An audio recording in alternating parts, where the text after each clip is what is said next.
ചന്ദ്രനിൽ നിന്ന് 6, 8, 12 ഭാവത്തിൽ നിൽക്കുകയാണെങ്കിൽ ശനി കുറച്ചധികം ദോഷം ചെയ്യും. പിന്നെ 8 എന്ന് പറയുന്നത് ആയുസ്സിൻ്റെ സ്ഥാനമാണ്. പക്ഷേ ശനി ആയുസ് നൽകുന്ന ആൾ കൂടിയാണ്.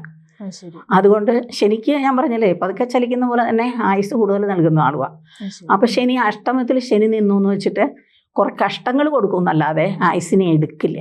അതേസമയത്ത് വ്യാഴം എത്ര നല്ലതാണെങ്കിലും ചിലപ്പോൾ ആയുസിനെ എടുത്തു എന്ന് വരും. അഷ്ടമത്തിൽ വ്യാഴം നിന്ന് കഴിഞ്ഞാൽ ഒരുപാട് കഷ്ടങ്ങൾ കൊടുക്കും, ചിലപ്പോൾ ആയുസിനെ എടുത്തു എന്ന് വരും. എന്ന് പറഞ്ഞ പോലെ ശനി ആയുസിനെ കളയില്ല. അതാണ് ശനിയുടെ ഒരു ഗുണമുള്ളത്.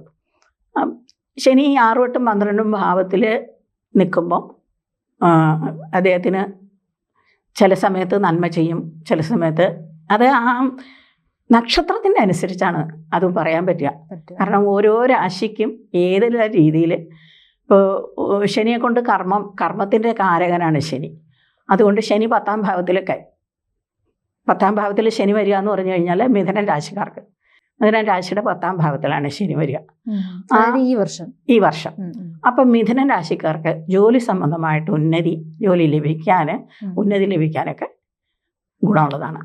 അതുപോലെ പഴയ വീടായിരിക്കും ശനിയുടെ, പഴയ ആളാണ് മലിനനാണെന്നൊക്കെ പറഞ്ഞ പോലെ ഇപ്പോൾ ഗ്രഹസംബന്ധമായിട്ട് ശ്രദ്ധിച്ചു കഴിഞ്ഞാൽ പഴയ തറവാടുകൾ അങ്ങനെ ഒരുപാട് ദ്രവിച്ചൊക്കെ തുടങ്ങിയ പോലത്തെ തറവാടുകളൊക്കെ ആയിരിക്കും ശനിയുടെ. അപ്പോൾ ഈ മിഥുന രാശിക്കാർക്ക് 10ാം ഭാവത്തിലാണ് ശനി നിൽക്കുന്ന കർമ്മത്തിൽ. അതേപോലെ തന്നെ കന്നി രാശിക്കാർക്ക് 7ാം ഭാവത്തിൽ ശനി വരും. 7ാം ഭാവത്തിൽ ശനി വരുന്ന കഴിഞ്ഞാൽ വിവാഹം നടക്കാൻ താമസം വരും. 7 ശനി നിന്ന് കഴിഞ്ഞാൽ വിവാഹം നടക്കാൻ താമസം വരും. ഇനി ധനു രാശിക്കാർക്കാണെങ്കിൽ ധനുവിൻ്റെ 4ലാണ് ശനി നിൽക്കുന്നത്. അപ്പോൾ നമുക്ക് നോക്കുമ്പോൾ പറയാം പഴയ വീടാണല്ലേ, പഴയ വീടാണെങ്കിലും മീനൻ രാശിയാണ്.